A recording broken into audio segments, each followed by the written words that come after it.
Hola, yo soy el doctor Giorgi, soy otorrinolaringólogo del Hospital Militar de Campo de Mayo y el tema que vamos a abordar hoy es la epistaxis.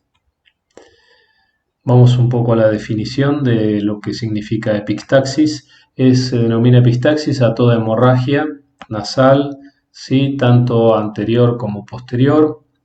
Es un cuadro clínico muy frecuente debido a que, si bien las fosas nasales son bastante pequeñas, tienen una gran irrigación, una gran vascularización que es tributaria de dos arterias grandes como las carótidas internas y externas. Le van a proveer vascularidad a las fosas nasales generando dos plexos, uno anterior y otro posterior, donde se anastomosan entre sí los distintos circuitos arteriales. Es una afección que en el 60% de los pacientes alguna vez o de las personas alguna vez en su vida tuvo alguna epistaxis. En general son autolimitadas, pero bueno, algunas de ellas, o sea, generalmente son benignas, pero algunas de ellas requieren un tratamiento y algunas y las en menor cuantía ya requieren un tratamiento incluso hasta quirúrgico para poder abordarlas y solucionarlas. Vamos a hacer un paneo por lo que vendría a ser la anatomía de las fosas nasales. Tiene un armazón osteocartilaginoso, como vemos acá en el dibujo. Los huesos están compuestos por los huesos propios, que son los que estarían en la parte anterior de la nariz, que en este corte no se observan. ¿Sí? Tenemos el etmoides en amarillo con su apófisis crista galli, las dos masas etmoidales con los senos etmoidales, ¿sí? El septum formado por la apófisis del etmoides que se va a articular en su sector posterior con el vómer que está en rojo. En amarillo vemos lo que es el hueso maxilar, por detrás en celeste se ve el palatino, ¿sí? El hueso maxilar, el palatino por detrás. Vemos, ¿sí? El cornete inferior, que es un hueso aparte que se articula con el maxilar, y el cornete medio y el superior van a ser tributarios del etmoides. Después vemos los malares, ¿sí? Y por detrás no se ve el seno esfenoidal, pero se observan las alas del efenoides, ¿sí? Esto está tapizado por una mucosa, toda una mucosa pituitaria, ¿sí? En el sector superior va a estar el nervio olfatorio, que puede tapizar incluso el dorso del cornete superior y tener olfacción en ese sector también, ¿sí? Bueno, entonces está rodeada por senos neumatizados, ¿sí? Como los senos maxilares, los senos etmoidales, los senos frontales, lo que van a proveer un menor peso al cráneo y va a permitir una regulación térmica y de presiones del aire dentro de las fosas nasales, ¿sí? Como habíamos charlado antes, la gran vascularización, acá vemos el nervio olfatorio en la parte superior, ¿sí? En la apófisis cribosa del etmoides, y vamos a ver los territorios vasculares que están dados en la parte superior o el techo de la fosa nasal por las etmoidales, ¿sí?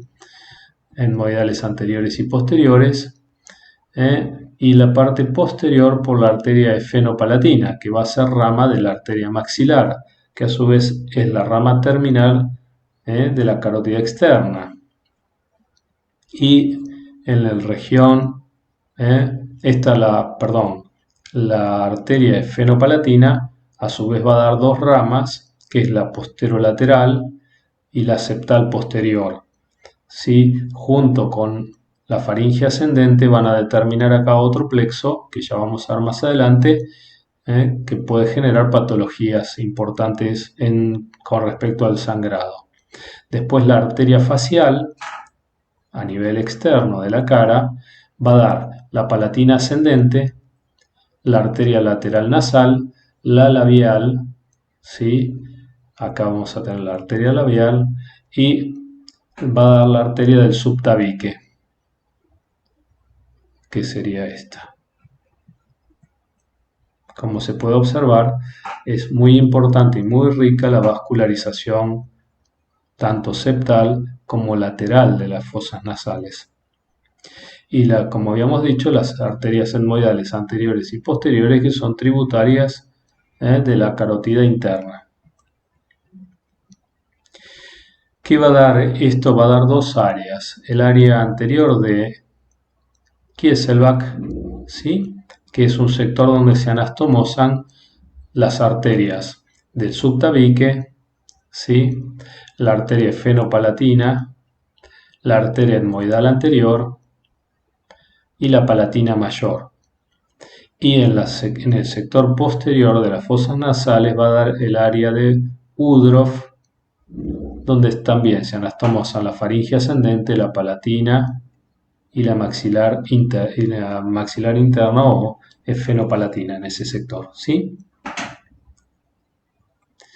Con respecto a las etiologías, pueden ser de causas locales que generen la epistaxis, que puede ser benigna o un proceso autolimitado. Puede haber causas inflamatorias como una sinusitis o una infección o una coriza o una gripe que vasodilata las fosas nasales por la congestión y genera ruptura de los pequeños vasos y sangrados. En general son autolimitados y son de rápida evolución. Puede haber trastornos en el trofismo de la mucosa nasal, por ejemplo, cuando uno utiliza por largos periodos corticoides tópicos. Los corticoides nasales en algunos pacientes generan atrofia en la mucosa y esto va a llevar a un sangrado frecuente. Entonces lo que hay que hacer es discontinuar el tratamiento, porque lo que estamos logrando con él es que el paciente, en vez de tener un beneficio, está con epistaxis reiteradas producto de la medicación que estamos utilizando. Habría que rotar por otro spray nasal que no sea de etiología corticoide, o sea, que no tenga corticoides. Las neoplasias, si yo tengo un tumor en las fosas nasales o en los senos paranasales, si este sufre un proceso degenerativo o necrótico, es probable que se manifieste con una epistaxis. Puede haber trastornos vasomotores. Hay pacientes que tienen un alto tono vagal y que ante la ingesta, la comida, se genera una vasodilatación nasal y se congestionan las fosas nasales y en algunos casos puede sangrar.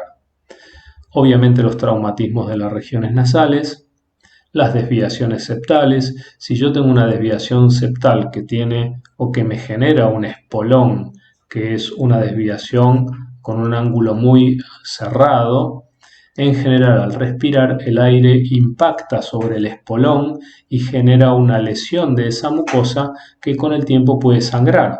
O, como es más frecuente en los niños, los traumas digitales. La introducción de los dedos en las fosas nasales generan microtraumas o traumas crónicos reiterados que llevan a las epistaxis, que son las más frecuentes, las anteriores, producto del trauma digital. Los granulomas, cuando hay procesos inflamatorios o lesiones que evolucionan hacia granulomatosis, es muy común que se manifiesten por sangrados.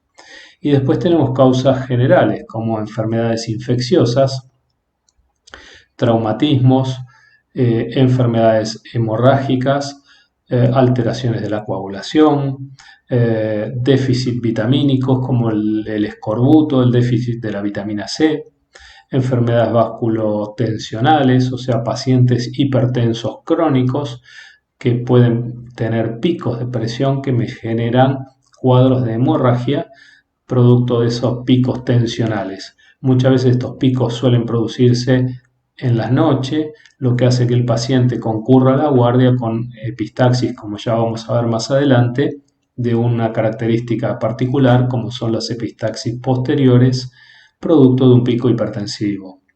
Los procesos hormonales, está demostrado que el embarazo o los cuadros menárquicos, la menstruación en las mujeres, puede tener alguna manifestación en el sangrado nasal.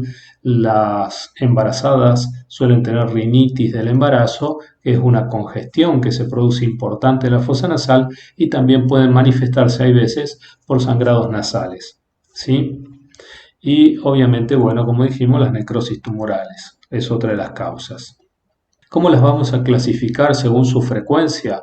Bueno, las podemos clasificar en aisladas, que tienen una forma de presentación única o muy esporádica, o recurrentes. Hay veces son de baja cuantía, o sea, son pequeños sangrados muchas veces muy frecuentes, lo que hacen que el paciente por ahí lleve a un cuadro de anemización, o sea, anemia. Entonces uno, si considera la cantidad de sangrado que tiene, es prácticamente muy pequeño, que no le llama la atención, o sea, le llama la atención al paciente lo frecuente que se le produce, pero lo que más va a llamar la atención es que con el tiempo lleva al paciente a un cuadro anémico. Si bien es leve y recuperable, lo puede hacer. O puede ser de tipo estacional. Hay pacientes que en periodos de verano, donde se les resecan más las fosas nasales, llevan o la utilización excesiva de aire acondicionado, que seca mucho el ambiente, llevan a sangrados recurrentes nasales, ¿sí? Habitualmente ceden con un taponaje anterior y en general no hay mucha preocupación. Con respecto a la cuantía del sangrado, las podemos dividir en hemorragias leves, que ceden de modo espontáneo y se recupera el estado general del paciente rápidamente. Ese es el 60% de los casos, ¿sí? Después pueden ser moderadas, que ya necesitan un tratamiento instrumental para su resolución, sin llegar a comprometer el estado general del paciente, que puede ser el 30% de los casos, ¿sí? Y después tenemos un 6% que son graves, son aquellas que producen una inestabilidad hemodinámica del paciente si uno no las aborda, si no las trata, y pueden llevar a la muerte del paciente, ¿no? Entonces, según la localización de esta epistaxis, podemos decir que son epistaxis anteriores, que es la zona más frecuente de sangrado, y son los casos más frecuentes, que es la zona de Kieselbach, donde el 80 al 95% de los casos son leves. Pueden provenir del piso de las fosas nasales, del cornete anterior, o del cornete inferior, en la parte anterior del cornete inferior, perdón, y son de poca intensidad, ceden espontáneamente y tienen mucho que ver acá en los niños el trauma digital. En los adultos puede ser por resecarse la mucosa, por alguna desviación o por alguna atrofia de mucosa producto de la medicación, como dijimos anteriormente. Los niños y los adolescentes son los que más frecuentemente la padecen, este tipo de hemorragias. Como dijimos, en general no hay alteraciones del estado general y son de fácil tratamiento. Las epistaxis pueden ser también superiores, que corresponden ya al territorio de las arterias etmoidales, son mucho menos frecuentes. Estas ya son más frecuentes en adultos jóvenes y pueden comprometer el estado general del paciente porque ya son unas arterias que llevan un volumen sanguíneo mayor, ¿sí? Y después, en orden, digamos, de importancia, la epistaxis posterior es la que mayor volumen sanguíneo puede tener, son las más graves, son hemorragias nasales donde se evidencia una hemorragia tanto anterior por las fosas nasales como posterior hacia la boca y hacia la garganta, ¿sí?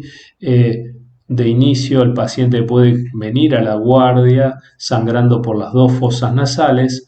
Es muy importante que en la anamnesis que uno le hace al paciente le pregunte siempre de qué fosa nasal inició el sangrado, porque cuando inicia el sangrado es en la fosa nasal donde realmente está sangrando la arteria esfenopalatina, en el caso de las posteriores. Y con el correr de la hemorragia empieza a salir sangre por las dos fosas nasales. Entonces, si uno no pregunta de dónde inició el sangrado, es probable que termine realizando un taponaje, ya vamos a ver, bilateral, porque no sabía de dónde se inició el sangrado, ¿sí? Entonces, siempre al paciente preguntarle de qué fosa nasal inició el sangrado, ¿sí? Obviamente se eliminan coágulos por boca, ya que el sangrado es muy importante y va hacia la rinofaringe o el cabum, y afecta mayoritariamente a adultos y ancianos, ¿sí? Debido a que la arteriosclerosis, o sea, la esclerosis de las arterias, se endurecen y si a eso le sumamos picos hipertensivos, es más frecuente que sufran alguna lesión esas arterias y se rompan, ¿sí? Estas sí ya comprometen el estado general del paciente. Podemos ver que dependiendo de la cantidad de horas que el paciente la está padeciendo, la hemorragia, vamos a tener un descenso del hematocrito que en general se va a revelar 24 horas después de que uno realiza el tratamiento. O sea, yo hago el tratamiento de la epistaxis posterior, obviamente vamos a ver que esos pacientes los vamos a internar y a las 24 horas le pido un hematocrito. ¿Por qué? Porque el hematocrito de ingreso no está hemodiluido. O sea, tengo un hematocrito que el paciente probablemente me va a dar un resultado superior al que voy a obtener 24 horas posterior al tratamiento, donde ya se hemodiluyó y va a ser menor y me va a decir la realidad de la situación hemodinámica de ese paciente, ¿sí? ¿Cuáles son las aptitudes terapéuticas? Bueno, primero, no tratar una epistaxis como una patología banal. Si son pequeños sangrados, bueno, veremos cuáles son las causas, si es un traumatismo digital o si son menores por causas banales, ¿sí? Las mayorías necesitan una atención. ¿Cuál sería el ABC? Primero hay que limpiar las fosas nasales de todos los coágulos que haya. O sea, yo le voy a pedir al paciente primero que no tire la cabeza hacia atrás, que la deje hacia adelante, que se suene bien fuerte la nariz, le voy a dar unos apósitos para que él se suene bien la nariz y elimine la totalidad de los coágulos. ¿Por qué?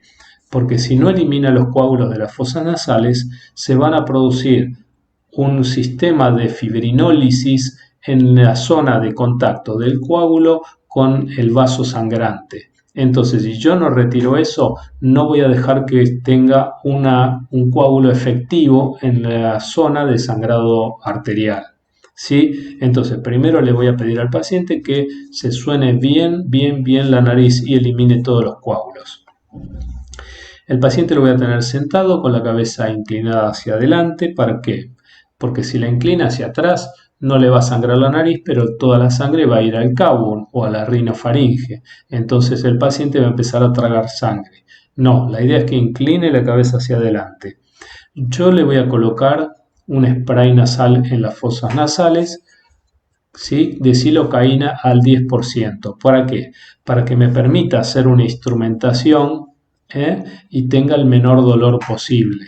Ya vamos a ver que muchos de los tratamientos que vamos a utilizar son dolorosos y en este caso algunos son muy dolorosos y pueden generar hasta incluso algún cuadro vagal en el paciente. Entonces es importante colocarle anestesia en la fosa nasal que uno va a instrumentar. ¿Qué otra cosa? Yo suelo colocar un tapón embebido con una ampolla de adrenalina, 1 en 1000. ¿Por qué? Porque eso va a permitirme que se genere una vasoconstricción y poder revisar las fosas nasales con un mejor estado de menor sangrado, ¿sí? Eso es lo que me va a permitir es ese tapón y junto con la ampolla de adrenalina le voy a colocar agua oxigenada también.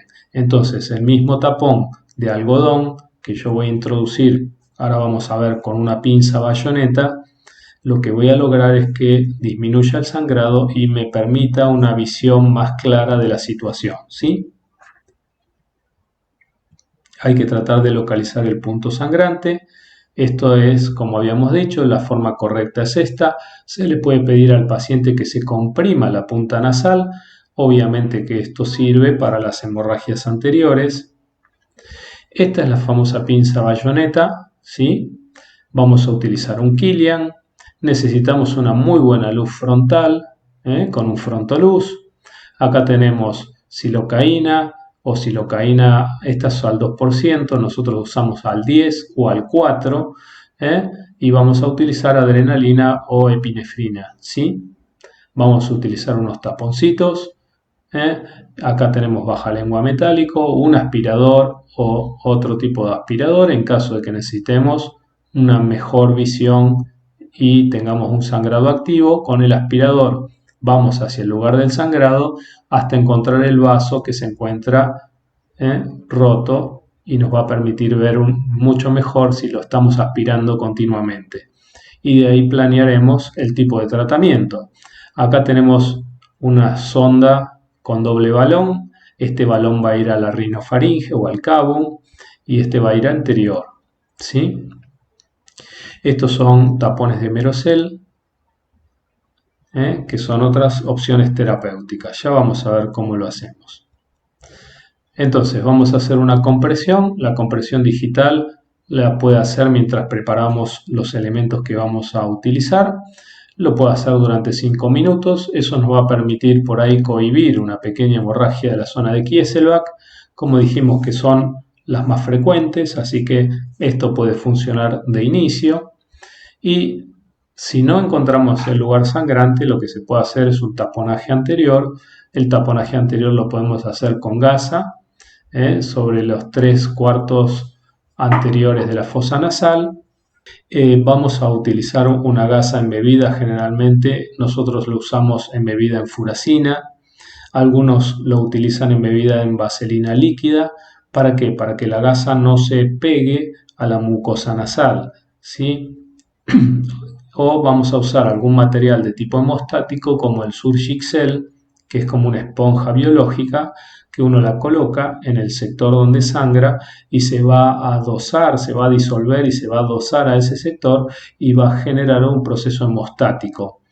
O podemos usar esas barras blancas de taponaje que se llama Merocel, que son como si fueran unos palitos, como los bajalenguas blancos. Uno los coloca en el piso nasal y después lo hidrata con una jeringa y solución fisiológica, los pincha al Merocel y empieza a instilar solución fisiológica y eso hace que se expanda, se hidrate y compacte la fosa nasal, tocando o compactando a presión tanto la pared lateral como la región septal, ¿sí?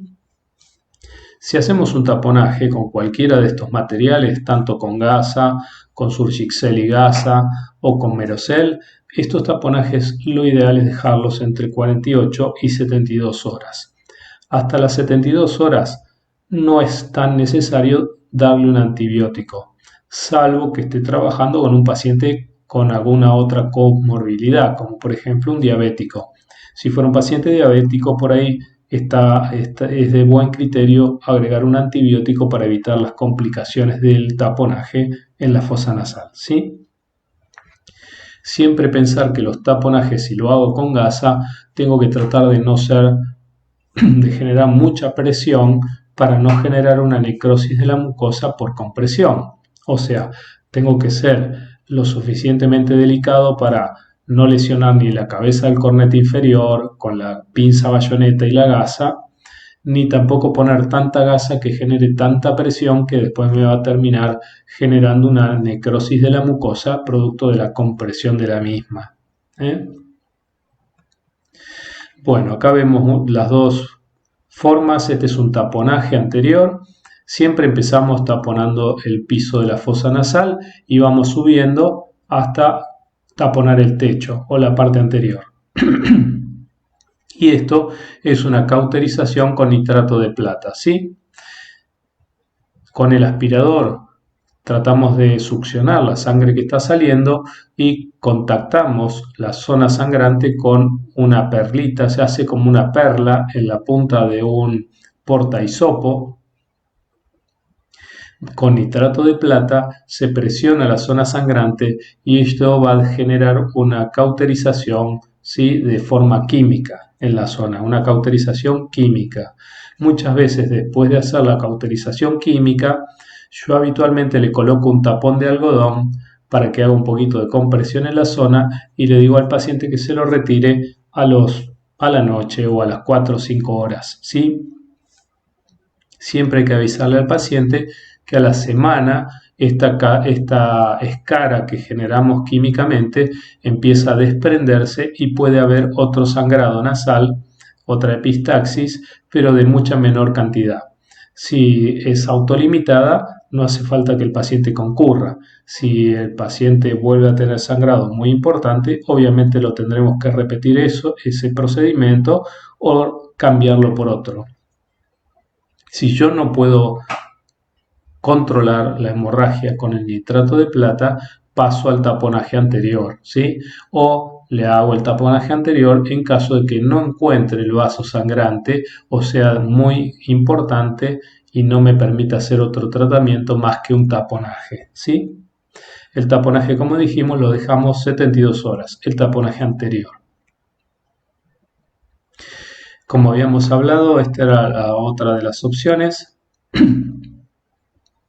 que son las barras de Merocel, se colocan en el piso de la fosa nasal y al hidratarlas se expanden y empiezan a contactar la mayor parte de la fosa nasal, ¿sí? Incluso pueden llegar al cavum. Vienen de 8 y de 10 centímetros. Acá vemos una esponja hidratada. Y este es otro modelo que en el centro tiene un tubo de ventilación que a medida que uno lo hidrata, el tubo se expande y el paciente con el Merocel colocado puede respirar. En mi experiencia, la respiración con los Merocel con tubo de ventilación a veces es medio dificultosa porque los tubos son pequeños. O sea, son tubos que, imagínense, son de silicona, son muy delgados, entonces el volumen de aire que puede ingresar por estos tubos a veces no es suficiente. Esta es la sonda de doble balón que va a evitar esto que es un taponaje posterior. Acá vemos lo que en un taponaje posterior donde utilizaron una sonda Foley, ¿sí? La que usa el urólogo, se ingresa la sonda Foley por el piso de la fosa nasal, se hidrata o se le insufla aire. No hay que hidratar la sonda Foley con solución fisiológica porque la solución fisiológica se cristaliza dentro del balón de la sonda, con lo cual después no es posible extraerla, desinflarla. Entonces, yo quiero utilizar un líquido para insuflar la sonda Foley, voy a utilizar agua común de la canilla y si no, le ingreso aire. Si la sonda Foley mía que voy a utilizar me dice que tiene una capacidad de 14 centímetros cúbicos, voy a empezar instilando 8 o 10 y voy a traccionarla una vez que llegó al cavum. Primero la coloco. Cuando llego al cavum le coloco entre 8 y 10 centímetros de agua o de aire. La tracciono para que se clave en la coana y ahí le completo la cantidad que decía el balón que resiste en mililitros totales. ¿Sí? Si dice 14 o 16 centímetros cúbicos, eso es lo que le voy a colocar una vez que está impactada en la coana. Si yo lo hice bien, lo que va a pasar es que va a venir todo el sangrado de golpe por la fosa nasal y ya por detrás deja de caer sangre al cabo, ¿sí? Esto lo voy a acompañar con un taponaje anterior, o sea, voy a empezar a colocar gasa por la fosa nasal, como habíamos dicho, desde abajo hacia arriba y tratando de que la sonda me quede en el centro del taponaje de gasa. No debe quedar en el ala nasal, atención, porque va a generar una necrosis del ala nasal. Es muy común después ver cicatrices retráctiles en el ala nasal, producto de que las sondas estuvieron a tensión en ese sector. Una vez que hago el taponaje anterior, después de haber colocado la sonda vesical, ¿sí? Lo que voy a hacer es atar una gasa o algo o colocar un clip para que la sonda no pierda la tensión.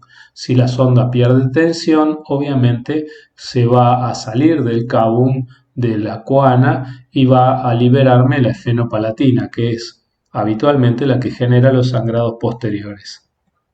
Bueno, entonces como habíamos dicho, el taponamiento posterior es ante una epistaxis abundante que puede realizarse con una torunda de gasa colocada vía transnasal. Lo que nos explica en este sector es que en un principio se utilizaba una torunda de gasa doblada en cuatro, se le anudaban tres hilos importantes como podrían ser algún hilo que no se nos corte. Dos de ellos iban a salir por la fosa nasal y un tercero nos iba a quedar colgando en el cabum o en la orofaringe para después poder retirar este taponaje. Se le colocaba una sonda Nelaton, o sea, las sondas vesicales que no tienen balón por la fosa nasal, se la retiraba por la boca, se ataba esta torunda de gasa, los dos hilos que iban a salir por la nariz se ataban a la sonda Nelaton, se extraía la sonda de la fosa nasal y salían los dos hilos. Ahí uno con una mano empujaba la torunda hasta lograr pasar por detrás del velo del paladar. Con los dos hilos traccionábamos para darle tensión a esa torunda que se iba a impactar en la coana o en el cabum, y como habíamos hablado antes, hacemos el taponaje anterior y nos quedaba el pack en el a nivel de la coana. ¿Qué pasó? Cuando fue el inicio del HIV, muchos pacientes ante la colocación del pack podían mordernos los dedos a los médicos, entonces se reemplazó por la sonda de Foley. ¿Sí? En general, la sonda de Foley, para reemplazar a este pack de gasa que se colocaba antes, utilizamos más o menos una Foley número 14 o 16, y siempre sumamos un taponaje anterior, ¿sí?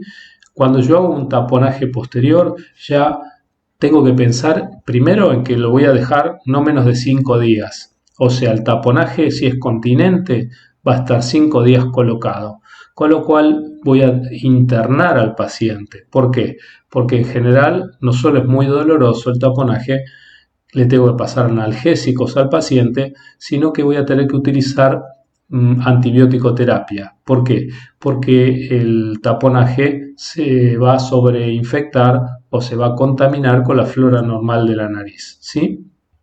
Aparte, el paciente va a respirar por la boca, lo que lo va a llevar a una alcalosis respiratoria.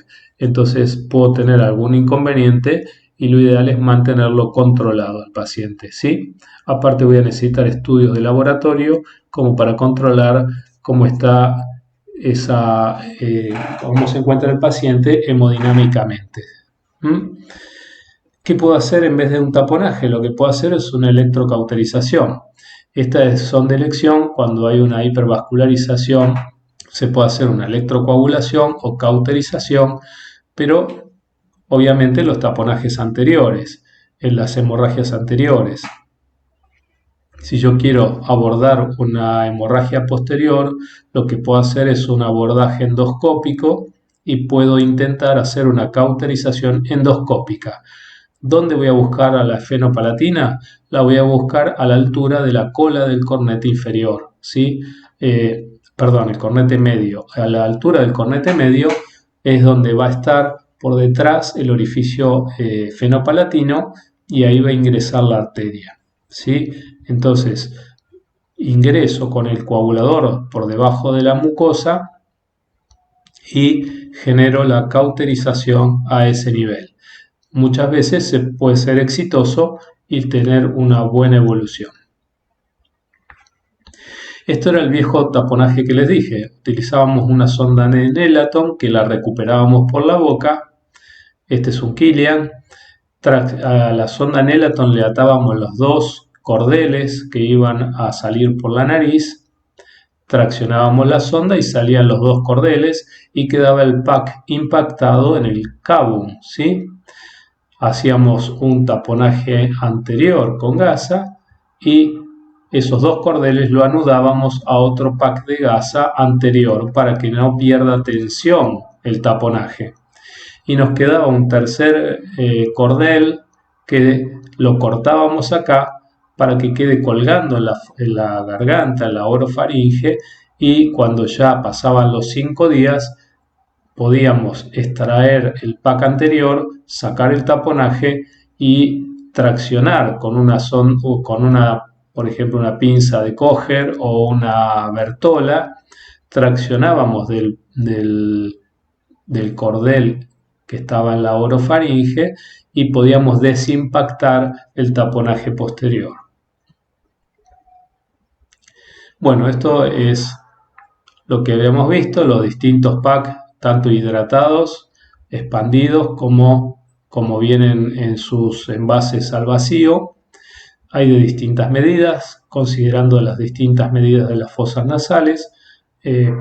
Esto nos puede ocurrir en niños o en adultos, así que son buenas tener varias variedades, o teniendo los más largos, los podemos cortar según la necesidad de la fosa nasal que vamos a taponar, ¿sí? Y después tenemos las sondas de un balón o las sondas de 2 balones, que son lo mismo que el taponaje posterior, o sea, el balón pequeño impacta en el cabum a la altura de la coana y el balón anterior cierra la fosa nasal como si fuera un taponaje anterior. Esto era lo que yo comentaba. Si voy a hacer una cauterización endoscópica, acá vemos el vaso, esta sería la cara lateral nasal, este es el septum y la hemorragia está acá, o sea, el vaso lanza, ¿sí?, la sangre a presión que pega contra el septum. Entonces si uno lo busca acá, no está el vaso sangrante, el vaso está en la cara lateral, ¿sí? En este caso podría ser la esfenopalatina, a la altura de la cola del cornete medio. Me había equivocado antes, es la cola del cornete medio. Ahí voy a tener a la esfenopalatina. Entonces, si yo tengo el aspirador y el endoscopio, puedo llegar a visualizar este sector. Obviamente que si voy a hacer este procedimiento, se hace bajo anestesia general, porque el paciente puede sufrir bastante dolor, entonces es bueno que esté con una anestesia general. ¿Cuáles son las complicaciones que puedo tener por un taponaje? ¿Sí? Las complicaciones que voy a tener son la sinusitis como frecuente. ¿Por qué? Porque si yo tapono toda la fosa nasal, obviamente no dejo el movimiento normal mucociliar y se me va a infectar. Entonces lo primero que voy a tener es una sinusitis.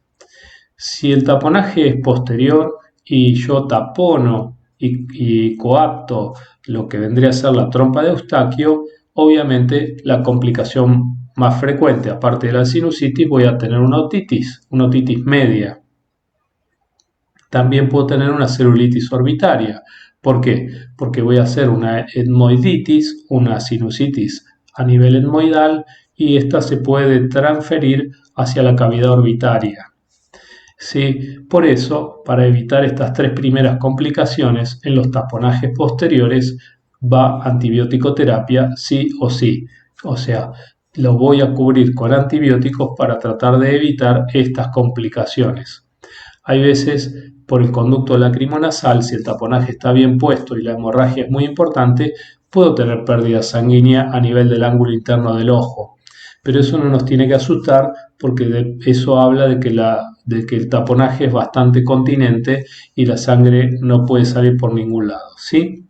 Y después tenemos, bueno, la hipoxia y el aumento de dióxido de carbono, debido a que el paciente en su gran mayoría va a respirar por la boca, no va a respirar por la otra fosa nasal, que muchas veces no está taponada, ¿sí?